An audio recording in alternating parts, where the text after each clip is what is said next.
Lions Rock Productions. This is Jay Moore. This is Greg Proops. This is Dan. This Stone. is Dexter from The Offspring. Nathan This East. is Sebastian Younger. This is David Lapp. This is Stuart Copeland. This is Mick I'm Gillette. Christopher This is Knopf. Dr. Bob Greenberg. I'm Laird Hamilton. This is Rob Bell. Hey, this is John Leon Guerrero. Hey, I'm Mark Valley. Hey, and this is Pete A. Turner.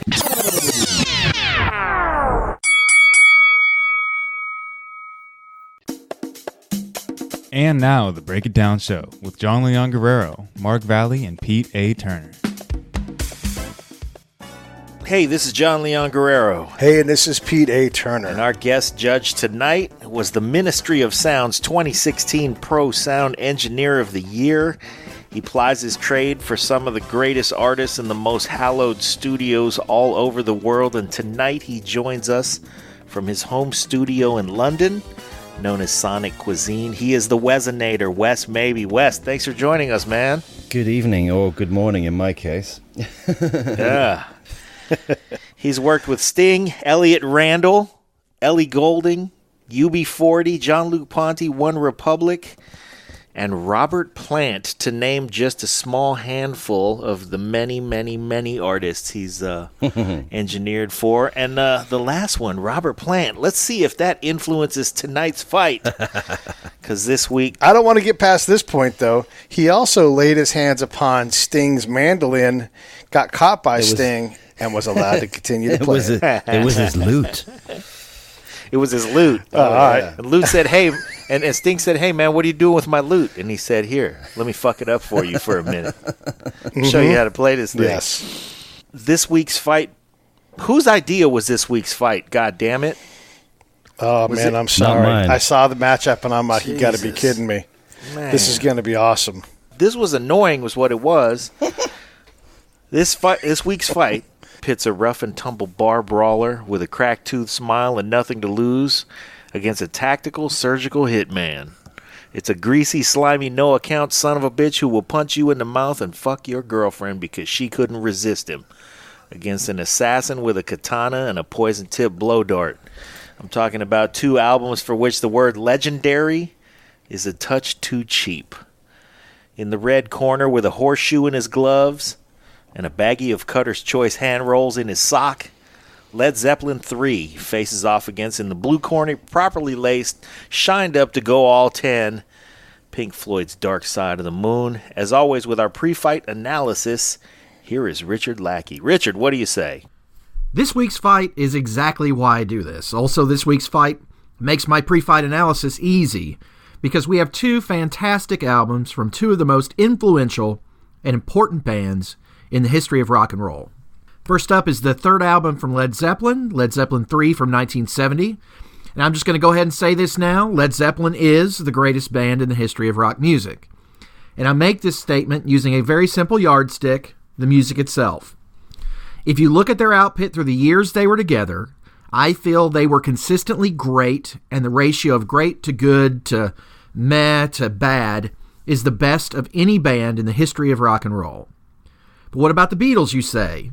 Well, they are the most important band in the history of rock and roll, and there's a difference. In other words, they have more to do with anything you listen to after them than any other band in the history of rock. But anyway, I digress.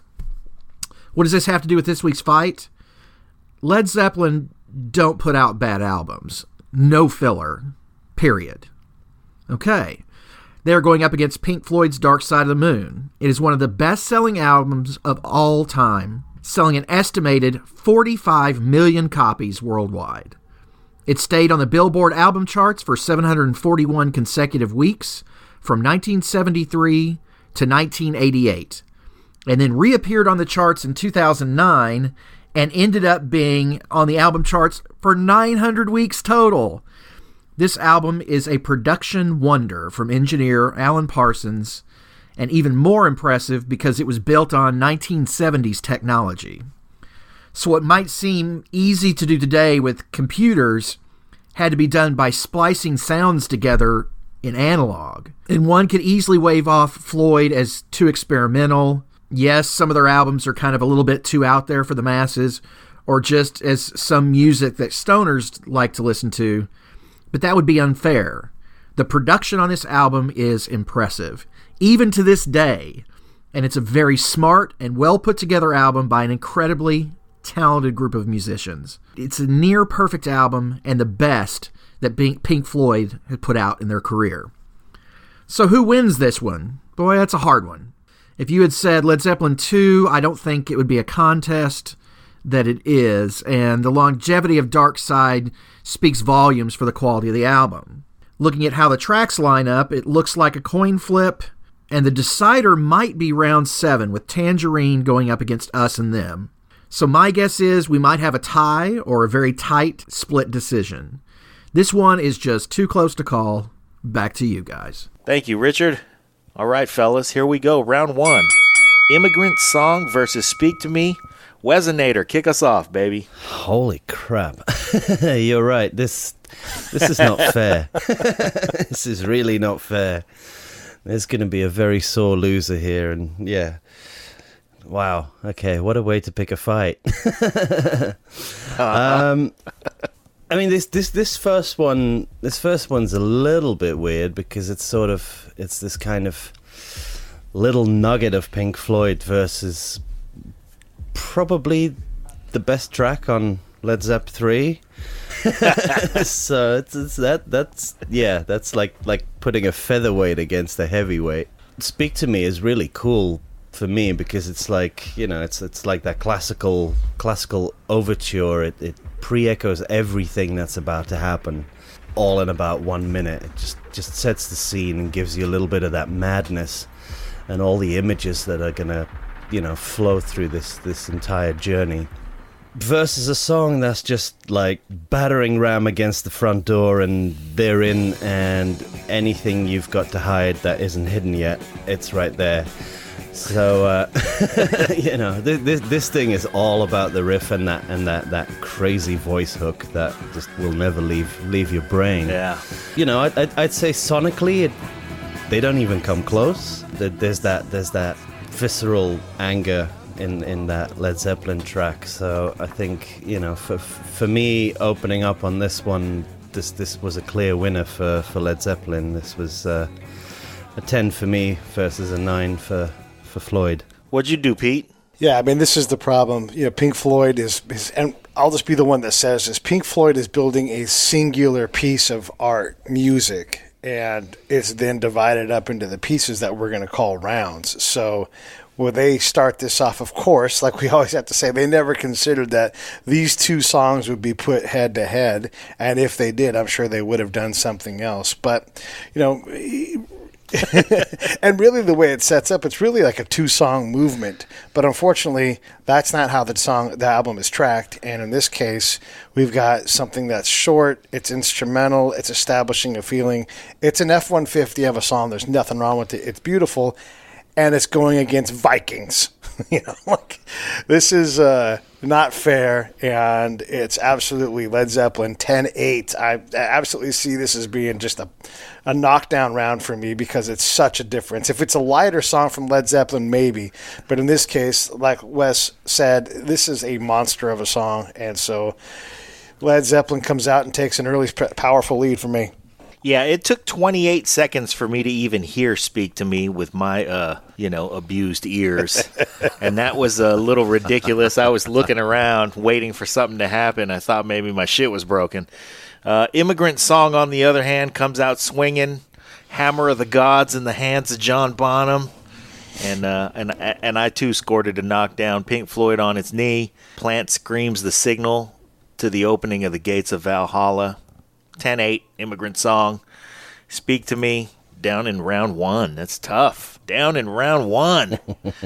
Round 2 is Friends versus Breathe. Pete, start us off. Well, see, now here we go. Pink Floyd. Oh shit, there's really going to be a fight happening here, and so they get to moving. The intro for me is a couple measures too long. Of course, I didn't write an album that was on the chart for 20 years, so I will defer to their artistic choices and allow that to be just fine. I like the use of the organ here and how they use stereo, which was, at the time, still a fairly innovative thing to do in an album, was to use stereo and move the track around left to right, that kind of thing, or put different sounds in different ears. I think the lyric takes you to a different place. I love the imagery of the rabbit in the lyric and how you're free to do things. I wasn't sure how great this song was, so I put it up against another song called Breathe, and I went to U2 for that. And they have a very solid song from Breathe, and I thought that Pink Floyd's was better. Yes, I'm on record of saying that. Because we all know that I love U2. This is, and they're playing in my hometown right now and not seeing them, so that's how much I love doing album fights. This is a very strong song. Friends, I love how this song gets going faster as it gets going. Like, they keep increasing the tempo. I dig the percussion and how it kind of, it's, to me, John, it seems like it messes with time a little bit based off of what John's doing on the drums versus what he's doing in percussion. I like the synthesizer. I like everything about this. Zeppelin's just so good. No matter how complex and cool their songs are, they really are things that break down, in my mind, simply, and they can be played live. But in this case, I definitely think that Pink Floyd Breathe is better, 10-9. Yeah, I wondered what the hell just happened. Breathe, like you, I put it up against another Breathe. I put it up against Tony Braxton's. Not really, I didn't really do that. But coming back from a knockdown round, riding on that open, detuned, weird-ass chord, to me, was not the greatest to come out in round 2 for Led Zeppelin. Even the strings can't really save this song. I just didn't dig it. Nice job by John Paul Jones with the string arrangement. That I did dig, but like I said, not enough to save it. As Pink Floyd comes back from round 1, having to go down to a knee, it's coming back in a daze, but they're getting their feet under them with a chord progression that offers some tension, some resolution. The vocals are sweet. And the song Breathe contains so much air. I will say thank you to Alan Parsons, and this one goes to Pink Floyd 10-9. What'd you do, Wes? Same thing. Yeah, and a lot of what Pete said after absolutely echo that. Pete's good at stealing people's lines before he knows what I've been working at it. I cracked into your system to look at your notes. Yeah, so for me, it's a clear winner with Breathe, and again, it just rolls on from Speak to Me, so it sets the scene. Rick Wright's Hammond playing on this is fabulous, and I agree that those strings and Friends are beautiful. To me, that's what makes the whole track. I could do with just those strings. Yeah. Run, Rabbit, Run. Winner for Pink Floyd, 10-9. All right. Round 3 is Celebration Day versus On the Run. I'm going to go first on this one. I like Jimmy Page loose and bluesy. On this song, he employs that Gibson EDS 1275, which has 2 necks. It's like an SG with a 12-string on top and a 6-string below. And it's fun to see him break it out. On the Run is Nick Mason. I imagine masturbating with Roger Waters and David Gilmour dripping baby oil on him. That's a really technical exploration. Wow. You can't unsee that now.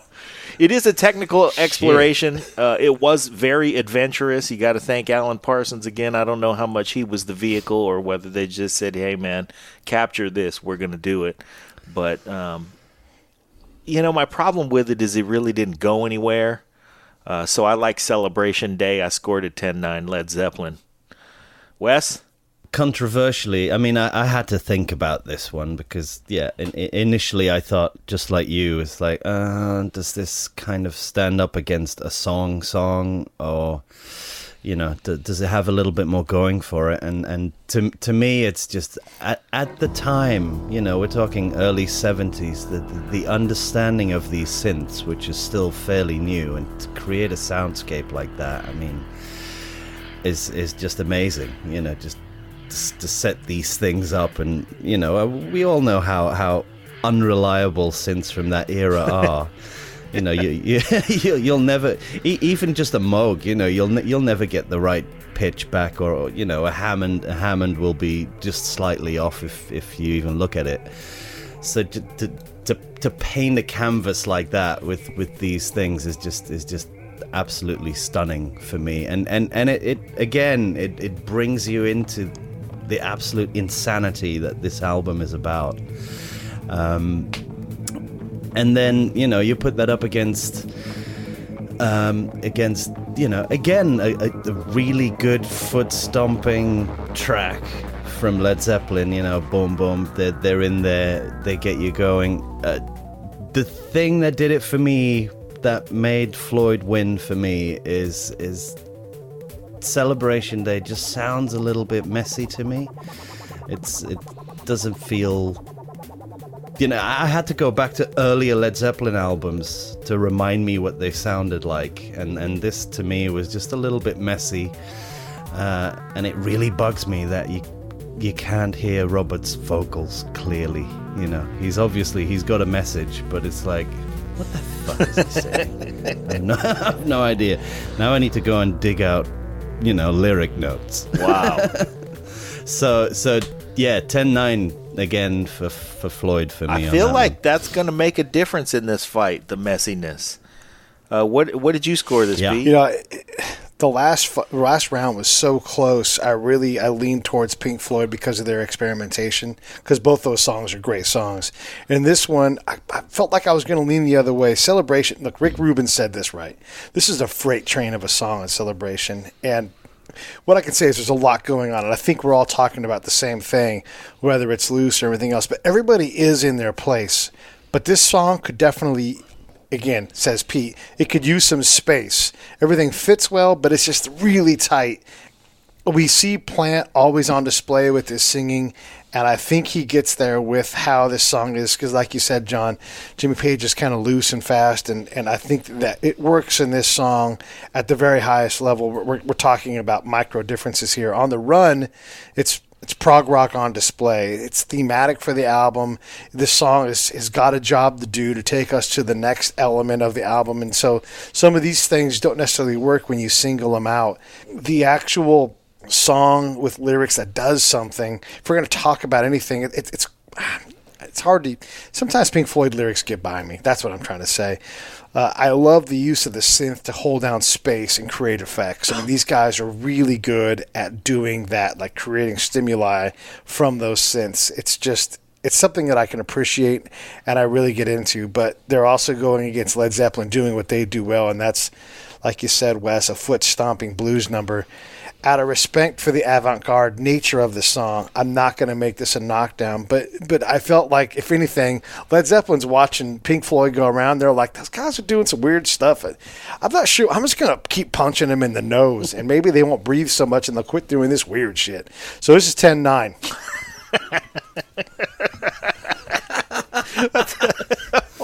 Yeah, man. Fuck. It sounds like a cartoon the way you put it like that. Round 4, Since I've Been Loving You versus Time. Wesenator, start us off. I'll start out by saying that I'm ridiculously biased on this one. Time. My dad's been waking me up with this song since the age of 4. Shit. That was my foray into music. It's like, every morning that intro would ring in my room. Wow. Up to a point where I would just get up and flip the vinyl over and listen to the rest of the album. Yeah, I'm slightly biased, but anyway, here we go. To me, this is probably the track of the album.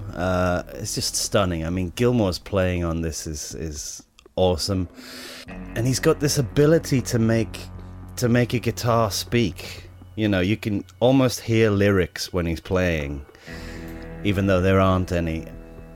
And then, they very cleverly bring that heartbeat back in, the one John didn't hear at the beginning of the album. Again, referencing to that whole classical symphony thing, is like that heartbeat from the overture is just back, just to make sure, hey guys, we're still talking about the same thing here. Just to remind us, and to me also, there's something very, very quintessentially English about it. The lyrics, the story, even musically, it just feels like, a crazy dude running around the countryside in the flowing green hills in Kent somewhere. So yeah, that song's got a very, very high place in my heart. Since I've Been Loving You. Right. Damn. You're not gonna make it easy. Well, I warned you yesterday on the phone, Pete. You're gonna get some sound engineer shit. We want it. I hate that thing where they put drums on one side of the stereo field and the rest of the band on the other side. I hated that too. Oh, we've got stereo. Let's do something with it. It's more like we've got stereo. What the fuck should we do with it? Oh, what should we do with it? Exactly. Yeah. But we got left and right, so something should go over there, right? I don't know. To me, this was really not fair. I mean, this was like a repeat of round one, but the other way around. To me, sadly, Led Zeppelin just got an uppercut there. And again, I think to me, mainly it is sonically. That kit doesn't really get there. It's just a little bit cardboardy. You know, song-wise, it's not even... There's nothing new under the sun. It's just yet another blues track. But the one thing, hats off to Robert for his vocals, because that vocal performance is out of this world. So I had to score in favor of Floyd on this one, 10-9. Well, okay. I was DJing a pool party one time, and I had 2 speakers, and I had a stereo amp. Why wasn't I there? Because you would have punched me in the face for what I did. I had to play inside the room because there was partying going on in there, so I stuck my right speaker inside the room, and I stuck my left speaker outside by the pool. And I spun right in the middle. And it worked just fine until I played, I can't remember what it was, but it was a Motown tune. It was either like Signed, Sealed, Delivered or Sugar Pie Honey Bunch or something.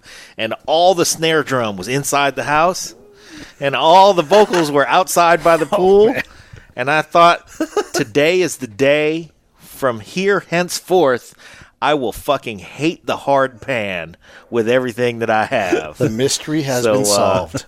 I feel the same way. You know, Since I've Been Loving You is giving me John Bonham and Jimmy Page in a slow, sweaty groove, and I want very much to love it, much more than I do. Bonzo in a super laid-back halftime shuffle should be the recipe for greatness. Dotted 16th notes, but isn't playing any grace notes on the snare, and that fucks with my emotions. You know, it's just wide open for that, and he's not playing any grace notes on the snare in a shuffle. If you fast forward to Fool in the Rain, he does it beautifully. So we know he can. So it makes me wonder if he wasn't fucked up drunk when they recorded this. Time, on the other hand, you know, is a song that takes on a purpose. There's so much to it. I don't have quite the same emotional connection that you have to it, Wes, but the thing about it is it's just so fucking superbly done. There's so much in it, and yet it's still so clean and so deliberate, and you just fucking get lost in that guitar solo. Also, maybe the earliest recorded use of rototoms that I know of. So, yeah, I went 10-9 time. Round 4, Pete, what'd you do? Yeah, I think we're all in agreement here, so I won't say a whole lot of extra things, but the best lyric, I think probably on this whole album, is Hanging On in Quiet Desperation is the English Way. I wouldn't know that unless they told me, you know, and then to have this song talk about time in terms of quit preparing for tomorrow and make sure you live for today. Quit just fucking hanging on. Jesus Christ. And anybody who's going to convince old Pete to jump off the cliff and live their life, they're singing my song. I always like that. That's, you know, to my detriment. That's just how I live my life, so I'm going to be jumping off some more cliffs. I think Richard Wright makes great choices on all of the different kinds of keyboards he plays, and he really, I think, shines in this song. I do love, and maybe you guys can tell me what it is, maybe it's every fourth measure, maybe it's every other measure, there's that really stinky turd of a bass note that plays that's just kind of like your life sitting there in the kitchen, and it's just one note, it's just nasty, and I thought, man, that note is just in there to make you go, ugh, fuck all that future shit. It's a masterwork, fellas. This is a great song, in case you guys didn't know.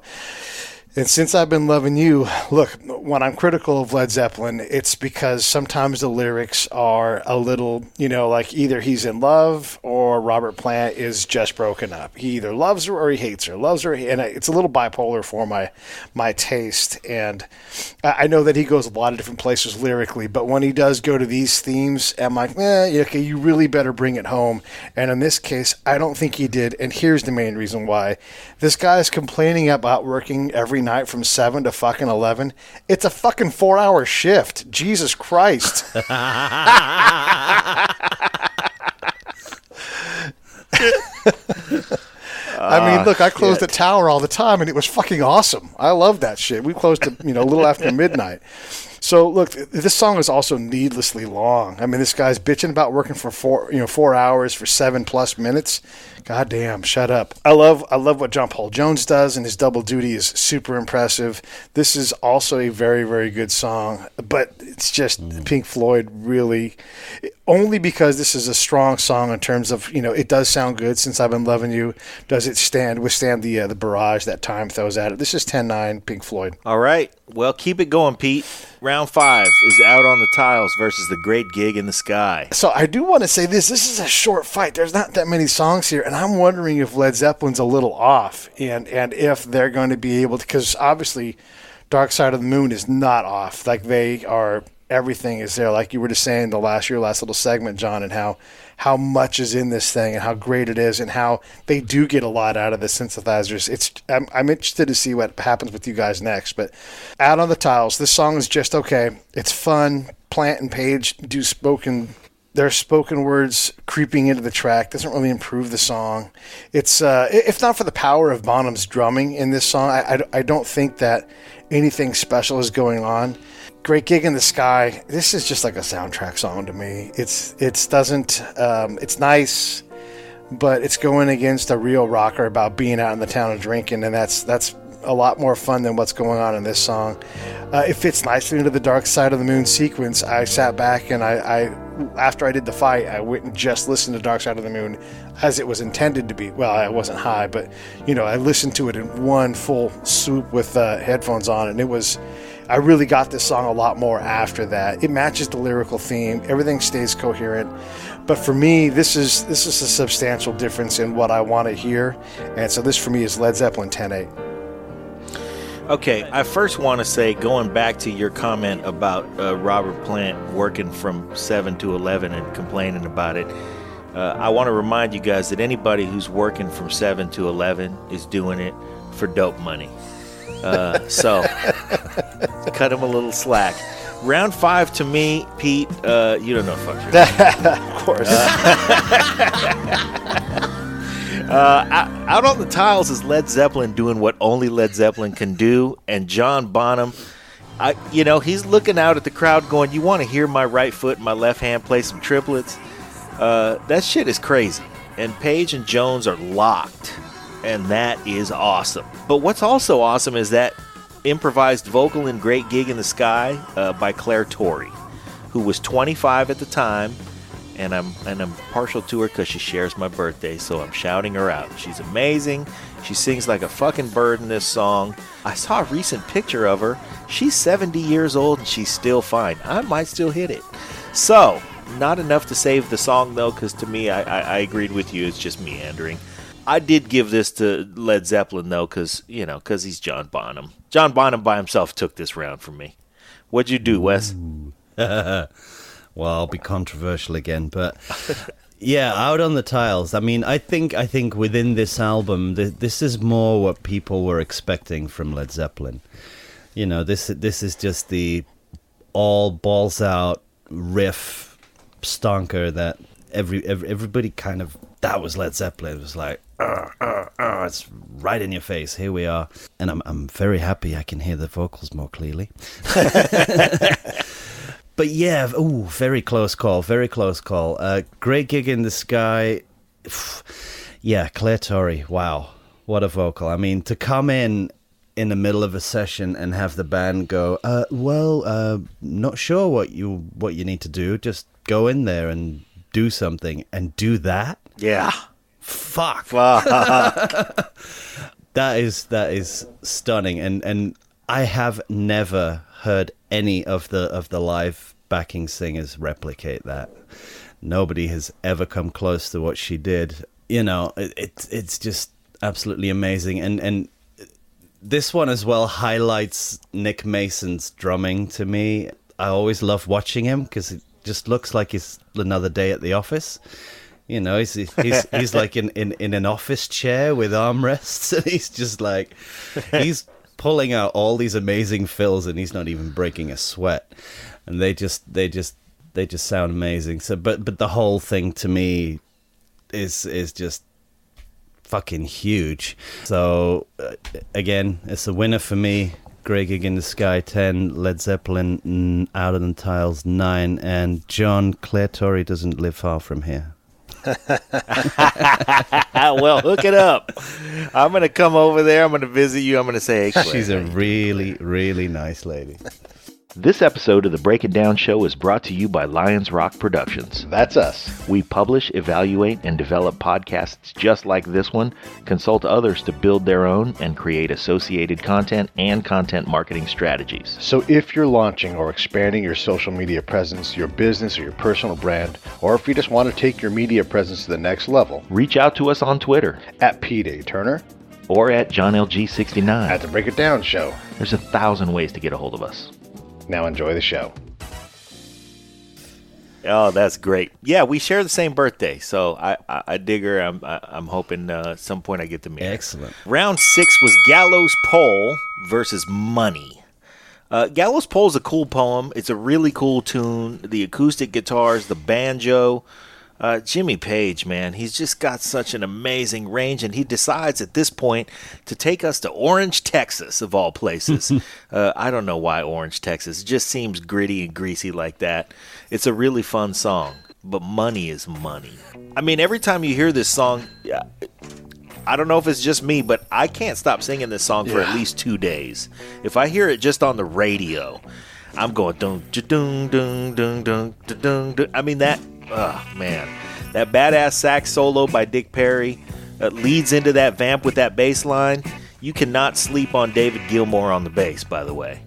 And aside from the solo break, the shit is in 7. How you gonna have hit song in 7? That takes balls. So I went Money 10-9. How about you, Pete? Yeah, these next 2 rounds for me, maybe the 2 hardest rounds we've done. This was so hard. So I had this 10-10 for a while, and I had to get up and just relax for a minute because we don't like to have ties, and it's fine. But I felt like I owed these fighters an actual round winner. So I came back and I started thinking, Gallows Pole is a fucking awesome song when you really dig into it. Yes, it's kind of a cover, but they did it differently enough with an arrangement that's unique enough that they're actually credited as one of the original writers on the song. The second half is all of them. So they did something pretty incredible and took a really big leap. And then when I found like the old versions of Gallows Pole, it's extremely dated, not hit-making material. So they really do own this song. And look, they're not the first one to take some old Black Eyed song and turn it into something great, but they really do it. But what takes the song over the top is the dude's sister comes and she lays with the hangman, and he's like, that's a nice piece of ass. Do you guys see that? That's a nice piece of ass. I'm still going to kill you, though. And that's just cold, just to sing that. So they took the money, they took the pussy, and he's like, you're still going to swing. That, wow. That is a heavy right hand to the damn kidneys, and it absolutely crushes what Pink Floyd does. Unfortunately, Pink Floyd is tougher than that, and they just spit out a big old bloody loogie, and they come right back with money.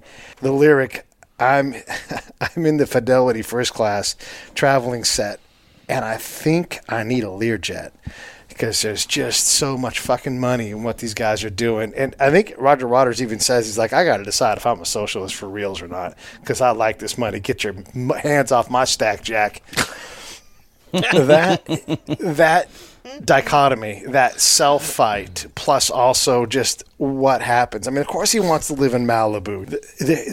This band is so good, and they're so courageous. Like you said, John, Dick Perry is legendary, especially here. And I wanted to ask you, Wes, what you thought about Alan Parsons' engineering and producing in this song, like what you heard. And I know you're going to go next, so I'll shut up and let you tell me then. But this song is so nicely put together. It was really hard for me to try to sort out which one I loved better, the reinterpretation of an old song and where they take it, or just the money, and I mean money in terms of like nailing it, engineering, production, arrangement, and just the delivery from Pink Floyd was just legendary. And I just, man, I went Pink Floyd 10-9.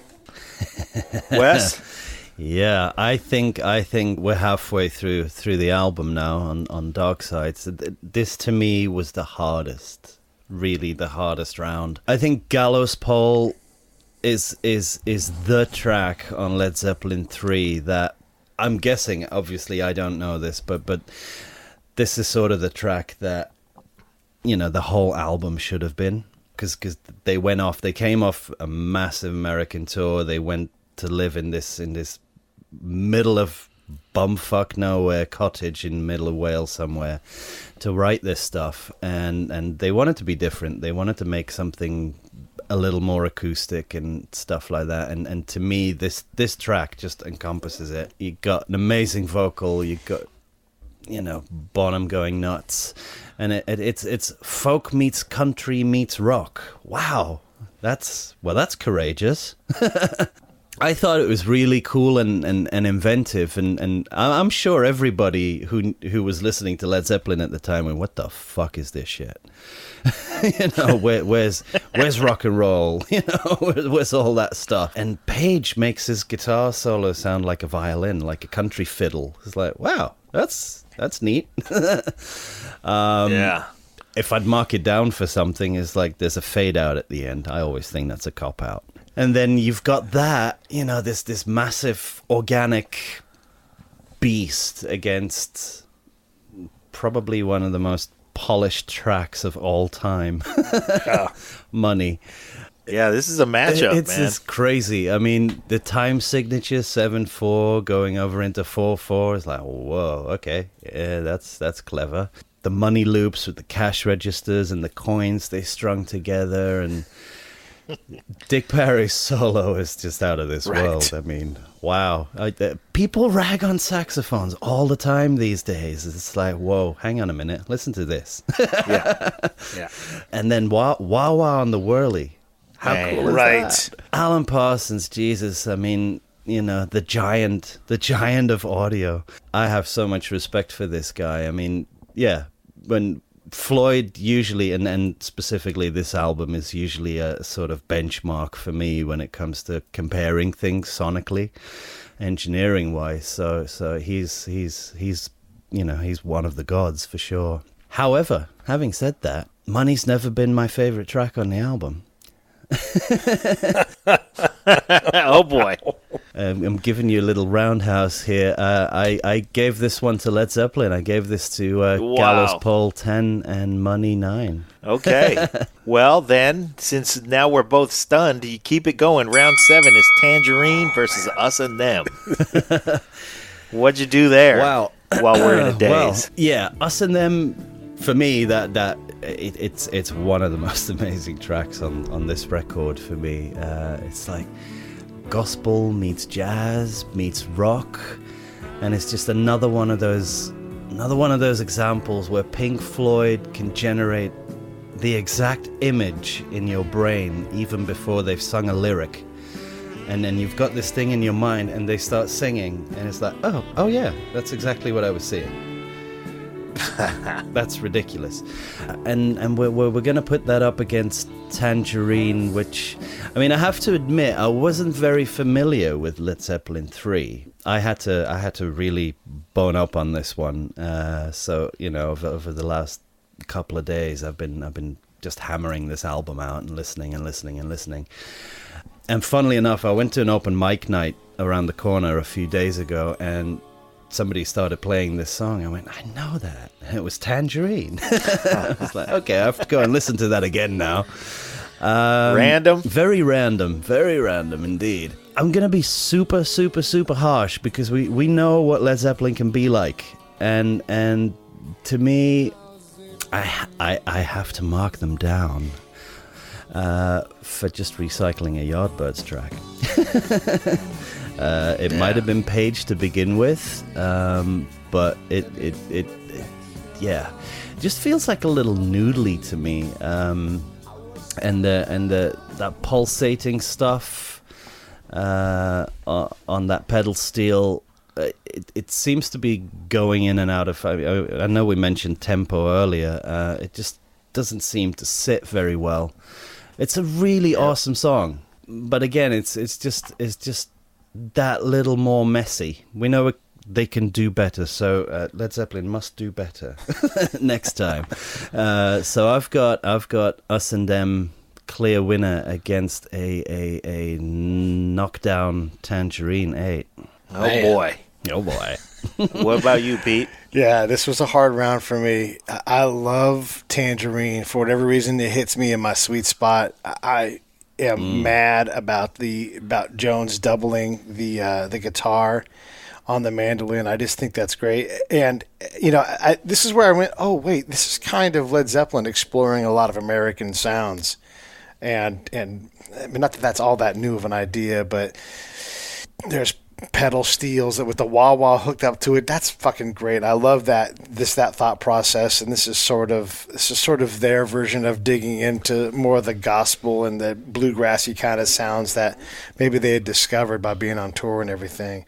Like you said, this is a Yardbirds song, sort of. I went and I listened to the Yardbirds versions of it, and this is clearly better. It's a more developed song, so I didn't take off too much for that, but I definitely don't fault you, Wes, for recognizing that, because that is one of the things we have to consider.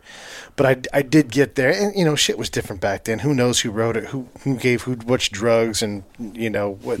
It was a different time back then. So I didn't take off really anything for that on the cover part. I thought they did all right with that. This song is beautiful. Man, it's just so hard. I love having Led Zeppelin in the ring, by the way. And I think you made an interesting point, Wes, in saying we know what Led Zeppelin can do. And when you put this against Immigrant Song, for example, and you're like, yeah, there's a clear difference in getting over the bar. And, if I'm sitting on the wrong side of the ring, I'm a dummy and I picked 10-9 Lead because Us and Them, for me, didn't quite get there. And I'll tell you what it was for me. Look, this song is perfect in the album setting, but here it's a 7.5 minute song. It kind of dragged for me. In the context of the album, it's exactly what it needs to be. I was thinking, can you even call this song rock and roll? Not that it matters, but it's hard to even understand where to categorize it. Maybe that's why I struggled with it. But I also know that millions and millions and millions of kids sat down in a beanbag, put this thing on, tuned out the world, and got to a place that Pink Floyd invented all by themselves. And this song is certainly part of that. That sax, again, and the Hammond organ sounds are incredible. But it's still, for me, it's Led Zeppelin 10-9, because I like how Tangerine sounds more than Us and Them. Cool. Wow. Well, the thing about the drum beat is John Bonham is really, really expressive, and this is an optimistic drum beat, and I like that about it. Even when his feet are squarely on the floor, he still can play with optimism. My problem with it, I liked John Paul Jones too. My problem with it was, the pedal steel, all the acoustic guitars seemed okay, but the pedal steel, Jimmy Page, man, as fucking dope as he is, he just seemed kind of tired in this song. And so I appreciate the American sound exploration. I wonder if they had recorded this while they were on that tour, maybe when they were having a little more upbeat, maybe with some more energy, if they had kind of corralled themselves and recorded this at Muscle Shoals or something. It might have been really cool, but I just really felt like that pedal steel was kind of a drag on this song. So I had a hard time with it. Again, Pink Floyd with Us and Them, like you said, Wes, they had that sonic texture. They painted the picture for you. They brought you in deep. And then when the vocals came in, it was just that us. That was fucking awesome. I mean, just the way that they just, let me just touch this and walk away from it for a second. And, oh man, it's just a masterful touch. Dick Perry with the sax again. You know, it sounds like he's way in the back of a mahogany paneled room, and he's just playing back there for himself. He doesn't even give a fuck if you. I'm pretty sure he's got a velvet jacket on too. You know what? And that's all. That's it. Swing it. And I just, man, they just did the pictures that they painted were terrific. I usually don't like songs with the drums mixed so far back, but there's a reason that Nick Mason is way underneath. Is because the song is complicated and a little bit troubled and introspective, as if you're not really there. It's not a performance for us. It's a performance for itself, so it draws us in, and it just, this song does stuff to me that I really dig. So I scored this 10-9. I still gave Tangerine a 9 because of the mixture of styles, but definitely Pink Floyd. Round 8. Let's see. Wes, kick us off with round 8. That's the Way versus Any Color You Like. What'd you do? What did I do? I just went, That's the Way. What a lovely song. What a gorgeous little tune. And, once again, I'm very happy I can hear Robert's vocal properly. The sound engineer in me wouldn't have made that washy guitar that washy, but I guess then it would have turned out a little bit more country if it was a bit clean. Yeah, it's one of those tracks on the album where I go, I really dig that song. It's really lovely. But then you're putting it up against Any Color You Like, which I guess a lot of people will see as like a filler track or a link track. To me, it's a standalone piece. I mean, this is sort of early electronica. You got Gilmour and Wright just vibing off each other like crazy. With Gilmour getting that uni vibe going on the guitar, and then the keys, the synths just going through this long tape loop. It's like, I mean, you have to know how to play with a tape loop that big, because otherwise you're just gonna end up shitting on yourself. and then you get Waters on bass, just tying it together solidly. And for me, they have to win just by the sheer capability and talent of making an instrumental song stand by itself, which I'm sure was probably just a kind of, let's link these concepts together and talk about the market traders in Cambridge about, you can have any color you like as long as it's black. So for me, I mean, it was close. It was a really close one, but for me, Any Color You Like won at 10-9. Well, how Led Zeppelin managed to be a folk band, but have such a unique sense of themselves and their purpose is inspiring and a little fucking annoying. They displayed such sure-handedness in this song that I couldn't vote against them. The groove on Any Color is nice, but by round 8, I was beginning to get a little synthed out, and because of the unreliable synth, it was like watching, a steam locomotive for a little too long. I was like, man, let that thing rest for a minute. And so I leaned toward That's the Way. I think I just had to go where my ears ended up resting happily, and they rested happily on That's the Way. So I went 10-9 Zeppelin. Pete, what did you do? Yeah, Any Color You Like. Look, here's how I'm going to tell you. It's album filler, and it's a linking song. Does that make you happy, Wes? I knew it. No, I really do think more of this song than that, but I wanted to fulfill your prediction. The look, their ability to accurately capture like this spacey time feeling that they're going for and nail it is just fantastic. And just as an aside that I'll bring back in, I love cheesesteaks. And when I was in Iraq in the chow hall, I would get cheesesteaks all the time. But if I got a fucking cheesesteak every meal, like I could get 4 cheesesteaks a day. And after about 16 cheesesteaks, you just don't want any more cheesesteaks. And that's like John. I'm like, okay, you're putting me off into space, and I could use some air. Can I lift this dome up a little bit and take a big deep breath of something else? So I can appreciate this. And for the first time ever in an album fight, I'm seeing the strategic multi-song thing really having an impact on how I view the album positively. And I'd never even occurred to me that this is like, Floyd Money Mayweather going, yeah, I'm going to chill out here these first couple of rounds, figure out how I'm going to beat you up, spend the next 6 rounds beating you up, and then spend the next whatever's left of the fight not getting hit and walking out like I wasn't even in a fight. So I see them setting this up, and they're doing a great job of bringing the album structure even into this very tactical setting, and it's working.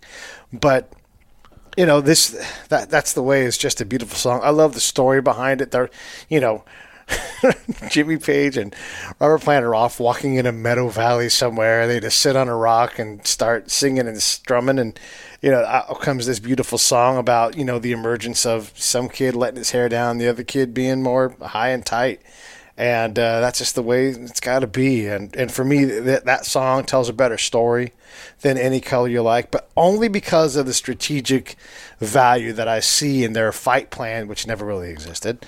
I'm going to make this 10-9 round for Led Zeppelin, with a nod definitely to the quality of what everything Pink Floyd does. All right. Round 9 is Bronner Air Stomp versus Brain Damage, and the first thing I need to know is, how in the fuck do you really pronounce that, Wes? The fuck do I know? I'm from Belgium. I thought maybe you at least heard a few people from Wales walking by your way. Brain Damage is a song with very theatrical qualities, and that's usually not a way that I describe songs that I like, because I fucking hate show tunes. It has a playfulness that makes the fact that it's about mental infirmity kind of funny and a little disturbing. Even more disturbing than theatrical qualities are usually. I do like the folky, slacky feel of Bronner Air Stomp, but by the narrowest margins, I'm going to pick Brain Damage 10-9. What'd you do, Wes? Well, Brain Damage. Yeah, Pete's nodded towards that, hasn't he? It's like they've been setting up these these little last couple of punches. For me, it's such a big track, lyrically as well. I mean, I grew up with this record, and by the time I was a teenager, all my classmates were listening to, Nirvana and stuff like that. I was still going on about this album, and I think I learned how to speak English properly with that album. I mean, when I first came to the UK, I'm sure everybody thought I was nuts because I was using those words. It's like that was my thesaurus, Pink Floyd back catalogue. But it's just a massive track with and I think we got to give a big nod to Roger Waters at the time for singing this, because he was not confident about his vocal, and probably most people will agree. It's like, he's not the best singer in the world, but when Roger gets going, it's like such a cool vibe. I mean, he really puts the emotion into it, and he was scared to do that vocal, and I think it was Gilmour who convinced him to sing it, and I think to me that's a stroke of genius, because he's not confident. This is about madness, and you hear this guy who's very insecure singing these really powerful lyrics. It's such a journey. That whole song is like, wow, that's like driving from the East Coast to the West Coast in a day. Yeah. It's just jam-packed with emotions. And then we've got this unpronounceable song,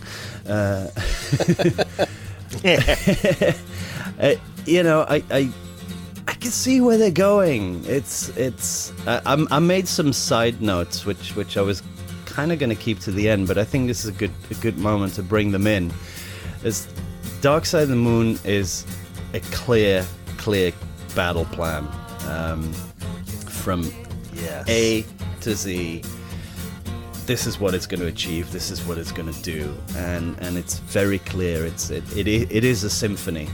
It's a modern day symphony, and Led Zeppelin 3, they were exhausted. They came off a tour. They were a little confused. I think they wanted to try something new, which you have to give them credit for, because artists should develop, and labels and audiences are quite unforgiving, as we're demonstrating right here.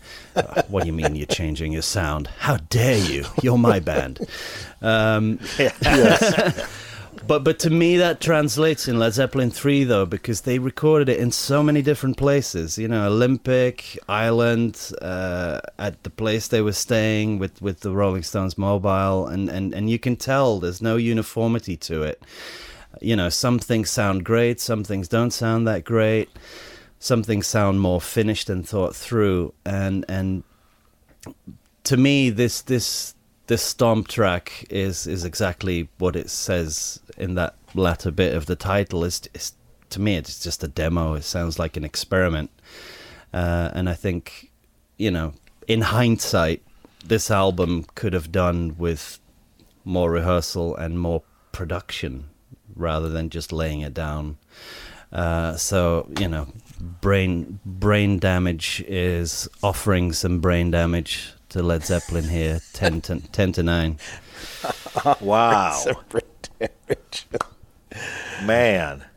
Pete, how'd you score? I'll keep this pretty quick. When you look at the best songs from this album, and when you look at Led Zeppelin's catalog of albums, you can see, and I think, Wes, you're making great points that never even occurred to me, and it's one of the reasons why it's great to have someone like you on here, is I think the production is a little sloppier, and I wasn't able to discern that in a way that I could intonate, but I could definitely hear it, and now that you say it, I'm like, yeah, that's pretty obvious. They did make all these different choices, and maybe later on, just a few years later, a band like Journey doesn't make that mistake. They focus on that aspect, and they really lock down, because certainly, they have access to the people that can do it. It just wasn't something that maybe was, the requirement of the day. This song is fine. It's good, and any band would love to have this entire album and be like, this is the best album we ever did. But this is Led Zeppelin, so this song is a cut below what their best is, and probably a notch below that. Not in any way a bad song, but you're going against Brain Damage. And I'll be honest and say, I've never been a big Pink Floyd fan. I have enormous respect for what they do, and this song had never just really sat with me. But now as an adult, I really can get it. I'm kind of put off on the whole thing of like, yes, the guy left your band because he was struggling with this mental instability, and it doesn't really fit into the album structure for me. But, again, I didn't write an album that was on the charts for 20 years, so I'll just defer to your guys' thing. And so when I do look at this song, I see a song that any of the elite bands at the very tippity tip of the spear, any of them would be proud to call this their song, whether it was the Beatles, yes, U2, Led Zeppelin would be proud to have this song be one of their songs. It is fantastic, and it's a masterwork, and it's like you said, Wes, it's them really continuing to deliver on this thematic symphony. And I'm going to use that. I didn't think of that. I'm stealing it from you. This is really the last track. I'm like, I really got to sit down and listen to this whole thing. And then I made a commitment to myself. Like when I do listen to this album, it's going to be from the tips. I'm not going to single track it. I'm going to enjoy the whole thing, or I'm not going to play it at all. I just want to hear this more. I want to go on this ride, and I think this is a fantastic representation of that ride right here in Brain Damage. It's 10-9 Floyd. Wow. Okay, well, we're coming up on round 10. I just, since you brought it up, Wes, I want to know, you guys speak French and Dutch in Belgium, do you not? And German. And German. What did you speak in the house growing up? Flemish, which is Dutch. Okay. Yeah. All right. Well, your English is fine. So, thank you, Pink Floyd. Yeah, thank you, Pink Floyd. Round 10 was Hats Off to Roy Harper versus Eclipse. And you started the first round, so I'm going to have you start the last round. Wes, how'd you score this? Yeah, this is, just because Pete mentioned it, as a younger person, I always thought that Eclipse was like an afterthought. It was like a throwaway thing. And then the older I got and the more I understood the lyrics and stuff, this really grew on me. And it's just, again, it's like this genius that this entire album, except for the start of Money, which is obviously a side flip, this whole album is just woven together. It's like if you don't know the songs, it's kind of, you don't know where one ends and one starts. It's that genius thing where everything's woven together with some musique concrète and all that crazy stuff. And this track, and it brings the album title in right at the end of the fucking album. It's pretty cool, but it's just it's just classic Floyd with more clear messages to the listener about that insanity that flows through the whole album. Which is not just Brain Damage. I think it's all the way through. And they get there with that really repetitive feel, and they just keep repeating all those lines and all those juxtapositions of the same thing. And the backing vocals in the background, some killer soulful stuff going on there. And then we end where we started, with that heartbeat. Turn the volume up, John.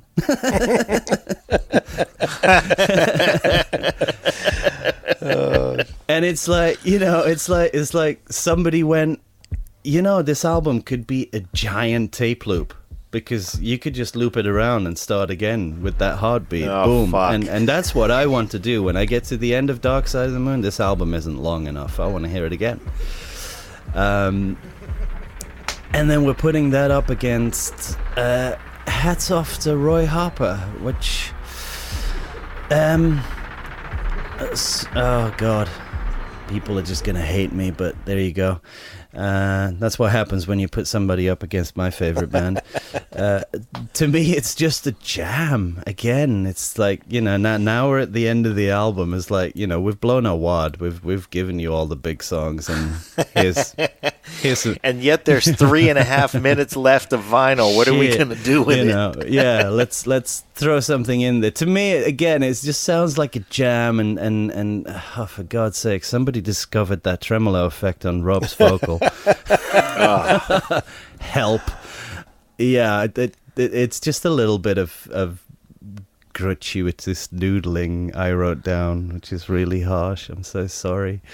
But again, I mean, I do a fair bit of that when I'm left home by myself. Anyway, I mean, I have to thank you guys for this fight, though, because even though it is brutal, it made me go back and listen to earlier Led Zeppelin, because I wanted to make sure I wasn't kidding myself. I thought, surely there's more to them, and I didn't want to hear later stuff. I wanted to make sure what went before this album, and it was like, you know what, guys, you set a benchmark there, and this felt like a little step back in production values and even songwriting, because we know what they're capable of. Jesus Christ. Yeah.